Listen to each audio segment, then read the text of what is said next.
reviewing the scientific literature to answer your questions about gender diversity. This is Classroom Psychology. And now here's your host, Dr. Cora Sargent.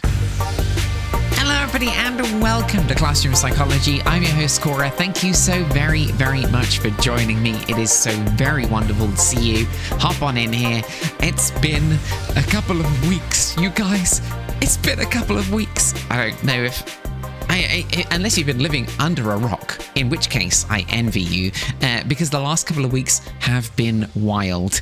Donald Trump is going to become the next president of the United States again. I cannot believe we are in the situation that we are in. No doubt you're all in a similar position of kind of disbelief, unless you voted for Trump, in which case, congratulations. Donald Trump's going to be president. Hopefully you are very thrilled. Hopefully, it takes all sorts. You're as welcome here as anyone if you voted for Donald Trump. But wild for the trans community to witness Donald Trump in his rise to power once again, watching him populate his, what do you call it in the States? A cabinet? Do you do that? It's like a cabinet in the UK. His cabinet equivalent in the United States, populating his team with some pretty outlandish choices. Matt Gaetz, that's pretty up there. It's pretty out there, you guys. But hey, I'll tell you one thing it will do is it will give us some pretty amazing podcast fodder for the next 4 years. We're going to have some amazing podcast fodder because Donald Trump and his team love to talk about the trans community in confident terms. They just love it. They can't get enough of us. It's like we're just like the best biscuit in the biscuit tin, right? He cannot stop consuming us. Unbelievable to watch this happen. If every transgender person, if every person in the trans community in the United States put $100 into a pot of money, that pot of money still would be significantly smaller than the pot of money that Donald Trump and his team used to pay for just anti-trans adverts during the campaign across the US. Some absolute staggering, eye-watering sum of money spent on just anti-trans campaigning. So for sure, I think over the next 4 years, we're going to have some fantastic statements to respond to. And I got to say, so far,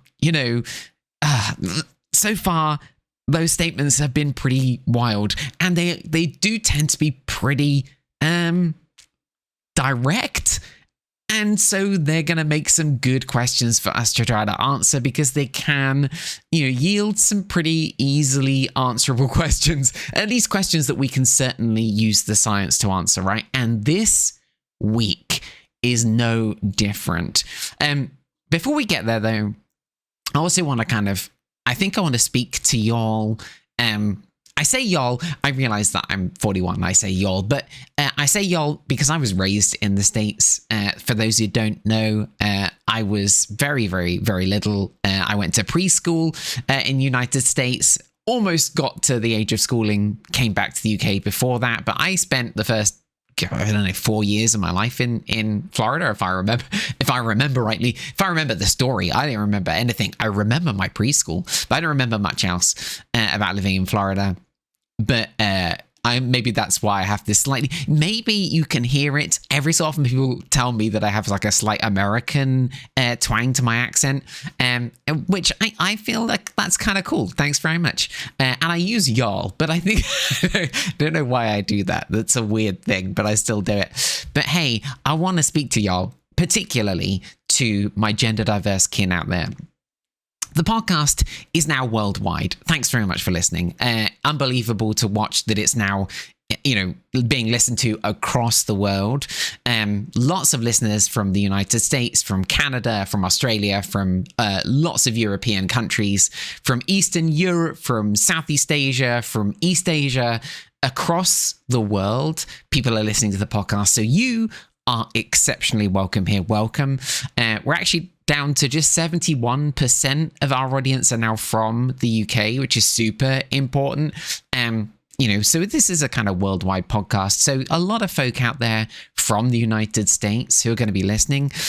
But also, my kin from the UK, we're in a bit of a nightmare too. The health secretary continues to extend the puberty blocker ban just for the trans community, which is obviously a big thing for the trans community to be managing, particularly trans children, young people in the UK. Particularly in England, and for those, in the US watching the United States turn towards something far less generous in the way that it thinks about trans people. And of course, today is a difficult day for the community because it is Transgender Day of Remembrance, International Transgender Day of Remembrance. For those who don't know, actually, Transgender Day of Remembrance was started in 1999 by trans advocate Gwendolyn Ann Smith as a vigil in honor of the memory of Rita Hester, who was a transgender woman who was killed in 1998. Now, it has been every year, and every year at Transgender Day of Remembrance, we remember all those from our community who were killed in acts of anti-transgender violence in the last year.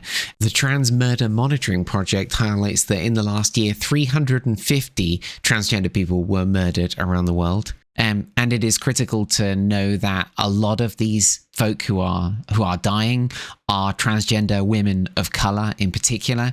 And of course, therefore, that our community mourns on this day. And it's obviously a really, therefore, hugely difficult time, not only because we are facing a world that is getting more violent, the trans community losing more people this year than last year, and anti-trans violence does seem to be on the rise in many places around the world. And we're expecting that to continue, particularly in the United States and particularly in the UK, to be honest. And that is really, really difficult. And it's obviously a very challenging time. So I want to kind of speak to you, and I want to look to the founder of Transgender Day of Remembrance, Gwendolyn Ann Smith. And this is a quote from her. And I think this quote, to some extent, kind of reminds us of what we are doing and why. And I think that's important right now, because in the darkest of times, we look to the light of hope, right? Like a future that we could create together, and remind us of why we're doing it. Gwendolyn Ann Smith. Transgender Day of Remembrance seeks to highlight the losses we face due to anti-transgender bigotry and violence. I am no stranger to the need to fight for our rights, and the right to simply exist is first and foremost. With so many seeking to erase transgender people, sometimes in the most brutal ways possible, it is vitally important that those we lose are remembered, and that we continue to fight for justice. So that's what we're going to do. My community out there, you are not alone. Surround yourself with the people who love you, who understand you, and together we'll make a world where we can all find a place to belong. But this week, much like we do every time we come together, we take a statement from a public figure, probably going to be Donald Trump a lot, let's face it, as we go forward. We could take a statement from a public figure, often the incoming president of the United States, sometimes a famous book author, I guess, but we take their often confidently declared statements for the question we're sure they're intended to be, and we see if we can't look to the scientific literature to generate some kind of consensus around an answer. And this week is no exception, as we hear from, I can't believe I'm going to say this, as we hear from the incoming Vice President, soon to be Vice President in waiting, J.D. Vance. So here is J.D. Vance. And we have to be honest about that fact. And if you look at where the gender craziness is the most common, it's most common among upper middle class to lower middle class white progressives. 100%. Now, you could believe, okay, that there's just like something genetic going on in the mind of a wealthy white progressive, or you could believe that this is a cultural trend that we should be questioning a lot more than we are right now. And unfortunately, I mean, here's one thing that I really worry about is, okay, think about the incentives. People are very good at rationalizing things. If you are a, middle class or upper middle class white parent, and the only thing that you care about is whether your child goes into Harvard or Yale, like obviously that pathway has become a lot harder for a lot of upper middle class kids. But the one way that those people can participate in the DEI bureaucracy in this country is to be trans. And is there a dynamic that's going on where if you become trans, that is the way to reject your white privilege, right? That's the social signifier. Yeah. The only one that's available in the hyper woke mindset is if you become gender non-binary. Non-binary is the best one because you don't even have to do anything. You can just say I could say I'm non-binary. Yes, Joe. Yes, you could. That's the point. Thanks so much to JD Vance for such an interesting question, posed as they often are in the form of very confident declaration. I absolutely love this question, everyone. I almost said y'all. So sorry, everyone. I love this question, mostly because it's so very direct and so perfectly targeted at the science. Because here we have a question that is essentially, who are gender diverse people, right? What are the demographics of the gender diverse community? So in order to answer that question, the first thing we're going to need is a representative, broader sample, right? Like the first thing we need to make sure that we're not just gathering people from a place where people are likely to go that don't represent the wider population, like the mall, for example, right? If you're born in the 80s, and you're in America, you might have visited a mall, and if somebody is in the mall with a clipboard asking people for survey responses, they're getting a sort of kind of probability sample. Like they're just it's not really probability. They're just kind of getting people who passed, right? It's non-probabilistic. It's sort of convenient sampling. People just pass and they fill out the survey. And the question then comes, are people who visit the mall representative of the trans community more broadly? And the answer, of course, is no, because they're in the 80s still, or they were born in the 80s probably. Bless you. If you visited the mall, if the mall is a cool place for you to go in your hometown and you were born in 2000s, good for you. Bringing back the mall. But that's not the best way to get a good representative sample, right? So the first thing we need to do is to make sure we get a sample that is more probabilistic, that is more generalizable to the wider population, to make sure that our sample is representative. And we need to get it from broad populations, NHS data, for example. NHS population data is pretty good. Everybody's, connected to the NHS in one way or another. So we can get information from NHS treatment that's pretty representative of the wider population. And in the States, we can grab these huge samples. We've already talked about the work that Jack Turban is doing about getting these massive representative national samples. And of course, there's also work going on in Spain, in Korea, I know about, in South Korea. So I know that there's a good few places around the world that are doing these very large samples. So let's draw from those and let's ask the question. Who are the people who are gender diverse? Are they, as JD Vance put very, very straightforwardly, are they largely white and upper or lower middle class, right? Wealthy, in inverted commas, progressives, right? The middle class, are they middle class white people, progressives? Let's take a look at the literature and find out. Maybe he's right. Who knows? Maybe he's right. Maybe he's right. Let's take a look. So the best piece of work I could find to answer this question in England specifically was a cool study from Saunders, Berner, Lund, Mason, Oakes, Munger, Roberts, Smith, and Dushinsky in actually know where it was published, in Health Services Research. It's called Demographic Characteristics, Long-Term Health Conditions and Healthcare Experiences of 6,333 trans and non-binary adults in England. Nationally representative evidence from the 2021 GP Patient Survey. Now, this is what I'm talking about, right? Like a huge sample in 2021, right at the beginning of 2021, the GP patient survey was sent by post to nearly 2.5 million adult patients registered with a GP in England.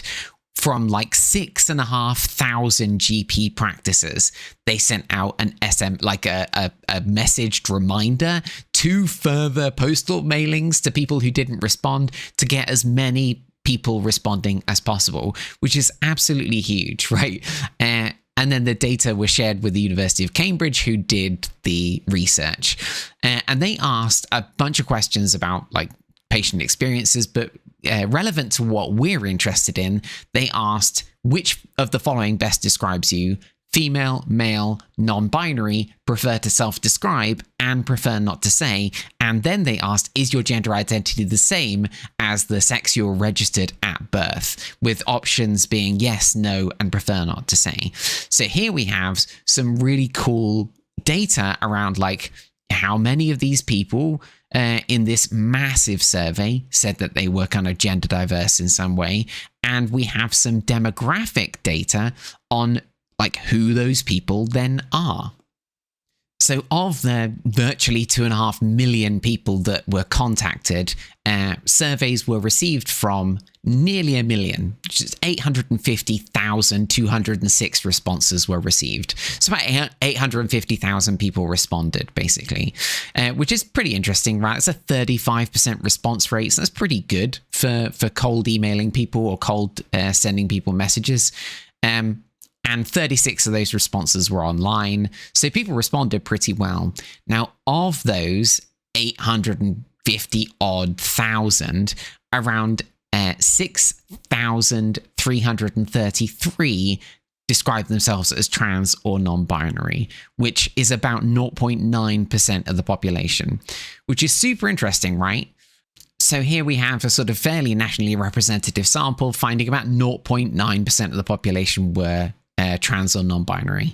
I think that's very, very interesting, given that the sort of National Census Survey found 0.6%. Some other studies are sort of looking towards 0.5%. Some other studies around 1%. Young people surveyed in more broad terms up to sort of towards 2.5%, maybe 3%, describing themselves as gender diverse. But here we have a very discrete survey asking about a very specific question, trying to target to find out who is trans and non-binary.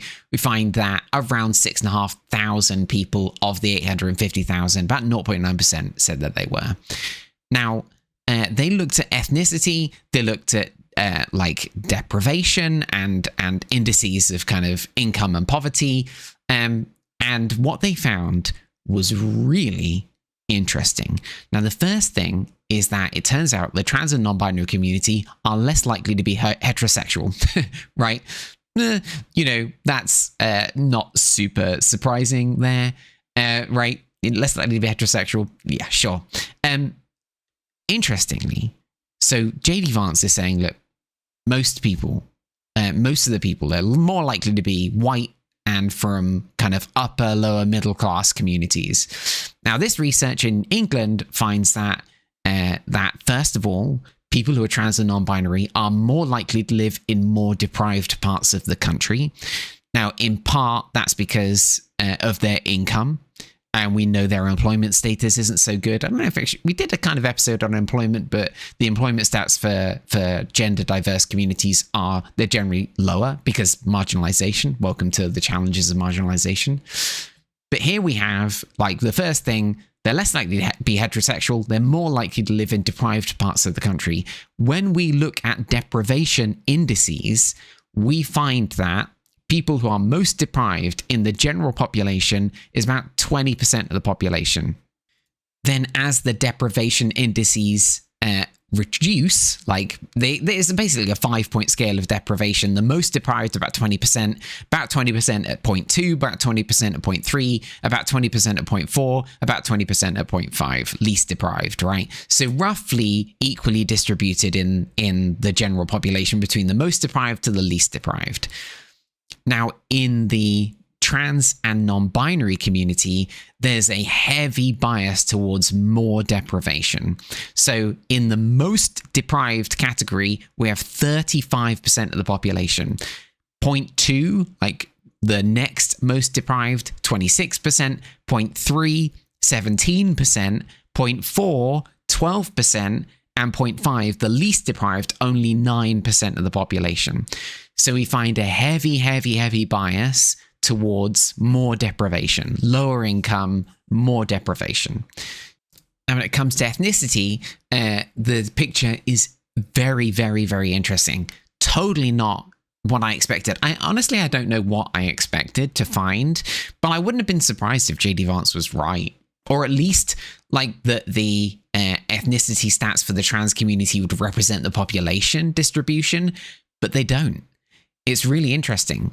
So in England, in the wider sample of people responding, some nearly 1 million people, 800,000 people, 84%.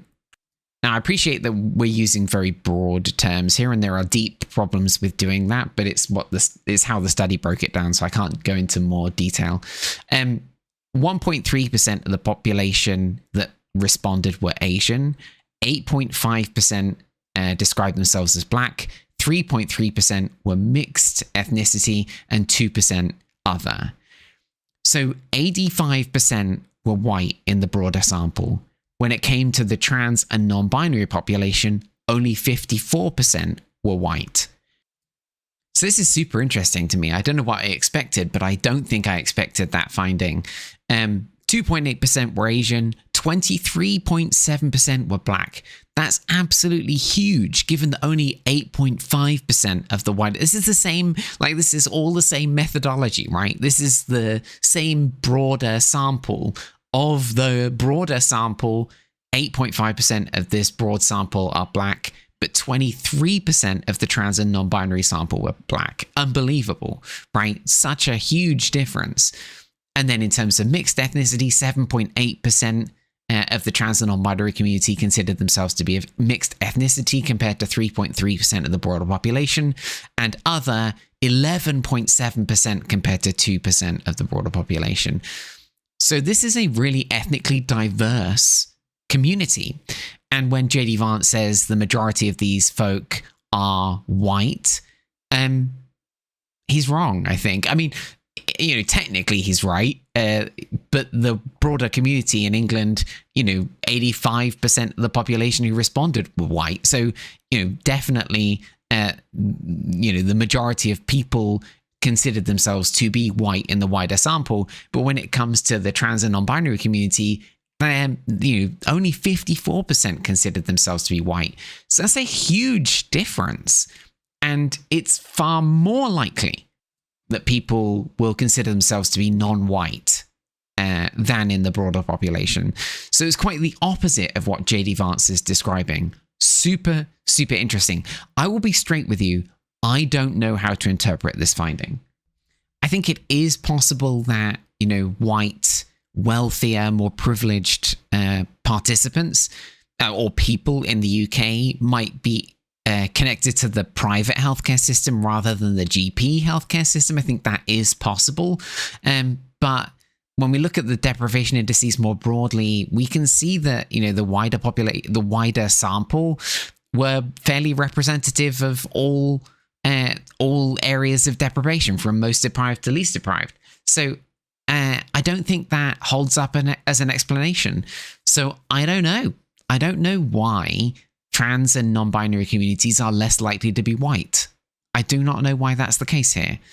But I will say, I think it is also reflective of the wider research around the world. Let's take a look. I mean, given that JD Vance is from the States, let's go to the States next. Now, the best study I could find to answer this question about kind of US demographics in the transgender population is one from Chrisman and Berger. I don't know what that was. Was I going American for a second there? Chrisman, Berger, Graham, and Dalton. The transgender demographics, a household probability sample of US adults in 2014. The journal was published in American Journal of Public Health in 2017, and it's a really good article. I don't know how to I don't know what I'm doing. It's a good article. It's a good article because the data are obtained from the BRFSS, which is basically an annual cross-sectional landline and cellular telephone state-based health survey conducted by the CDC. So it's a huge national, all US states, 3 US territories covered, and they used kind of landline and cellular data to be able to randomly sample the population across the US, right? Which is super cool.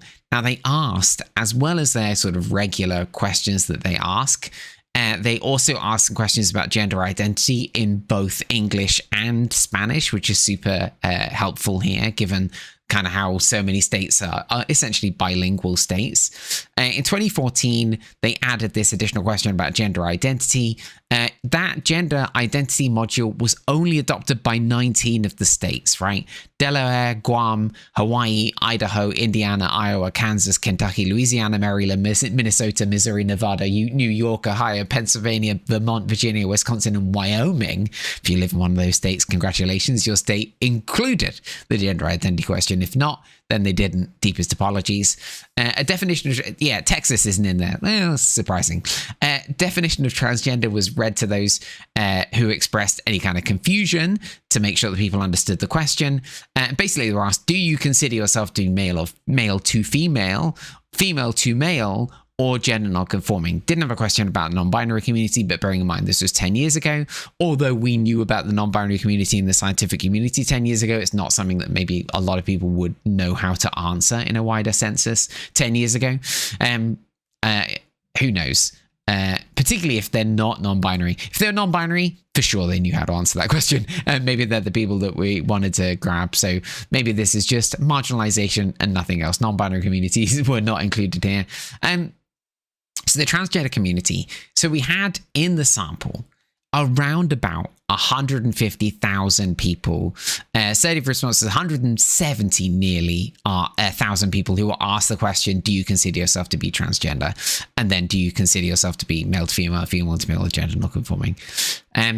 Of those, 691 considered themselves to be transgender. Bearing in mind, this is quite a tight definition of transgender, right? Female to male, male to female, or gender non-conforming. Gender non-conforming is a weird thing to include without including the non-binary communities. Weird, but, quite tight in a lot of ways. And only in the States as well. So people might be less likely to let a census taker know or a survey taker know that they're trans, right? So only 691 describe themselves as transgender. It's quite a small group. Kind of just under 0.5%, I think, if my maths is right, 0.5% of the population. So, again, a little bit tighter definition, a little bit lower numbers, just under 0.5% of the population. And interestingly, they did ask similarly about people's financial deprivation. So they were asking about people who were beneath the poverty line, people whose incomes were either at the poverty line or up to 2 times the poverty line, and those whose incomes were beyond 2 times beyond the poverty line. So people that are basically the most deprived, people who are just above the poverty line, and people who are more considerably above the poverty line. And again, really interesting, the distinction between the transgender community and the cisgender community more broadly. Of the cisgender community in the United States that responded to this same survey, about 15.5% were below the poverty line.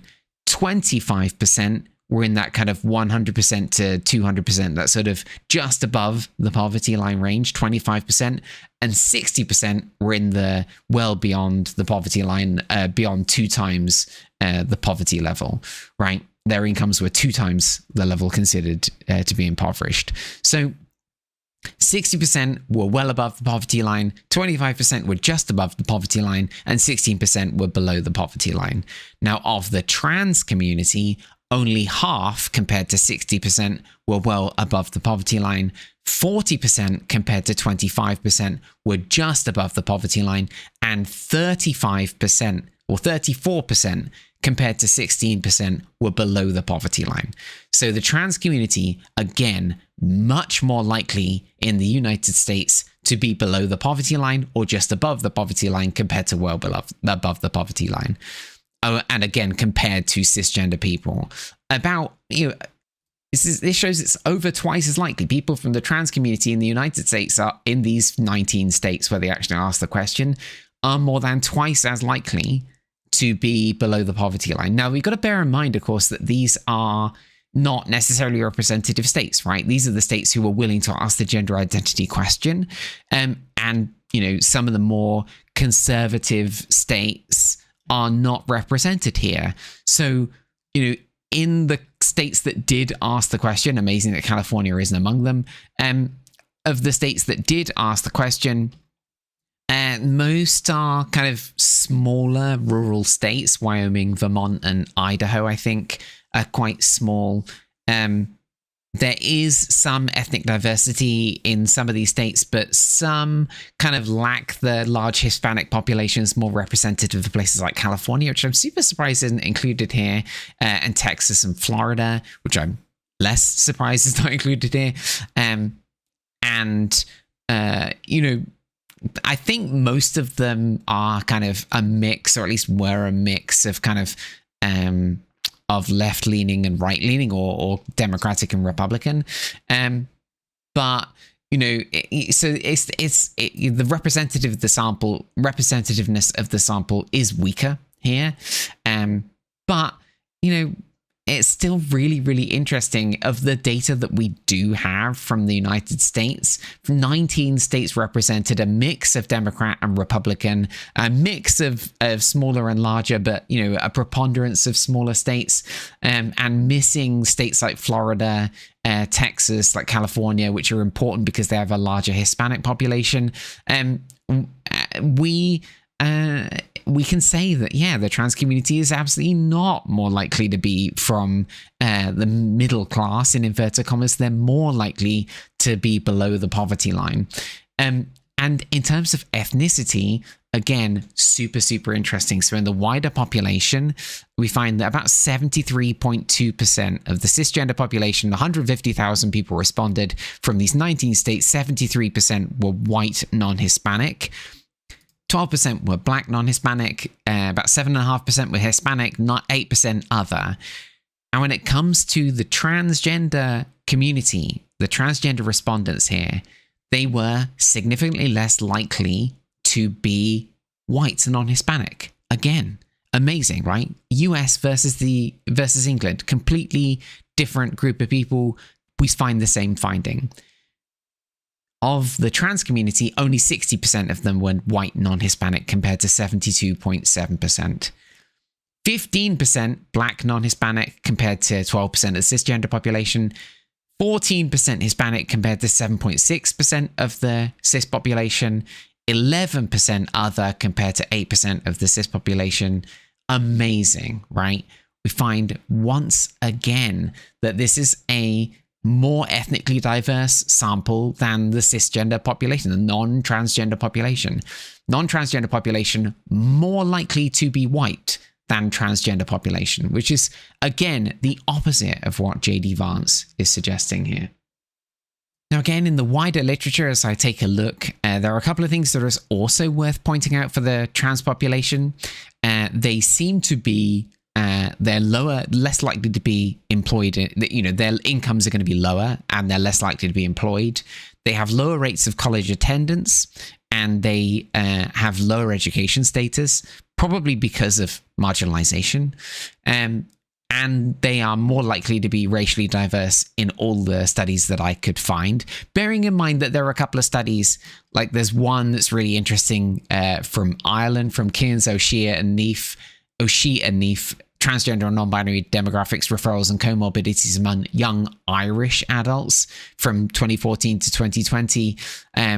That was much more representative of the wider population, bearing in mind that the makeup of Ireland is quite ethnically homogenous, a little more ethnically homogenized. You have white Irish, 77% of the population in Ireland are white Irish, 9.9% are other white, only 3% are Asian, only 1.5% are black, only 2% other, and 2.6% unspecified, which means that when we look at the relatively small samples that come out of Ireland, it's not a massive population, right? There aren't that many trans people. We find that there's not a massive distinction between the sort of transgender population and the wider community. But again, it's a relatively homogenous community compared to England, compared to the US. Now, there's also a few really interesting studies, one from South Korea, from Dongjin Kim and Na Hyung Hwang, an analysis of demographics and clinical characteristics of transgender and intersex populations in Korea, a retrospective study using the HERA database. They didn't measure ethnicity. And there's another study out of Spain, Gonzalez Fernandez and Grau Bolado, changing trends in transgender demographics and morbidity, baseline data from a Spanish cohort. Took me ages to try and get this article, but I managed to get it. It's quite short. They don't measure ethnicity either. So even these studies that, around the world are looking at demographics, for whatever reason, don't measure ethnicity. We've talked about that before, where ethnicity is often just not mentioned in studies, and I think it's just marginalization. I think this is what it is to be marginalized, is that you don't get represented in even the question isn't even asked about whether you're represented in the samples. And there are a few other studies too that just don't that are not looking at ethnicity data, like Leinung and Joseph, changing demographics in transgender individuals seeking hormone therapy. Are trans women more common than trans men? And then there are some samples that are very small and non-probability, like James and Chang, a community-based study of demographics, medical and psychiatric conditions, and gender dysphoria and congruence. And then there's a commentary paper which is interesting, Myron Lebowski's, but it doesn't have any sort of data in there that hasn't already been reflected elsewhere. So, there's quite a bit of work in this field, but not a lot of work that's actually really useful to us in trying to answer this question. The only other study that I found, which I think can help us answer this question, is this one from Carone and Rothblum, Demographics and Health Outcomes in a US Probability Sample of Transgender Parents. So they looked specifically at transgender parents across the US using a random digit dialing system. So they basically took the phone numbers and used a random digit dialing system to randomly phone people on their cell phones and on their landlines. And they used address-based sampling to try and get a representative sample across the US, and ultimately found 1,438 respondents that represented the US population of transgender and cisgender individuals. 1,162 were cisgender, and only 274 were trans. It's still quite a small sample, but it's a bit more representative, even though it's a bit smaller. And again, we find the same kind of thing when we look at ethnicity stats. We find in the wider cisgender population, 72% identified as white, and of the transgender population, only 56% identified as white, which is fascinating, right? So in this sample, we find that people were more likely to identify as Latinx, and more likely to identify as multiracial, and more likely to identify as other, and slightly less likely to identify as black, which is really, it's different to other samples. But again, similar finding in that we identify quite clearly that of the trans community, they are less likely to identify as white than the broader population, the cisgender community, the non-transgender people, which again is just very much the opposite of what JD Vance is saying. When it comes to the demographic when it comes to the demographics, essentially, there are a couple of other really interesting findings here. One, which is back from the UK study, the England study from Saunders and Berner and colleagues, published in Health Services Research. Super interesting. They looked at lots of different health conditions, and they looked at the likelihood that trans and non-binary respondents were going to report one of these health conditions compared to the wider population. They looked at stroke, blindness, kidney or liver disease, neurological difficulties, deafness, diabetes, other kind of wider non-specific conditions, heart conditions, breathing problems, arthritis, high blood pressure, cancer, autism, dementia, learning disabilities, and mental health. So really, really fascinating. They looked at a bunch of different things, but they controlled for, because of course, one of the really interesting things you find very consistently, which is almost not worth reporting because we've talked about it so many times, is that younger people are more likely to identify as trans and non-binary, right? So there is a bias towards young populations. They are more likely to be young, and that's important to note. But when we control for things like age, ethnicity, and deprivation, we find that this study finds this huge, over 6,000 transgender and non-binary people in the study. We find that for 10 of the 15 long-term conditions, trans and non-binary adults were reporting a higher prevalence than cisgender counterparts, right? Which is not entirely surprising.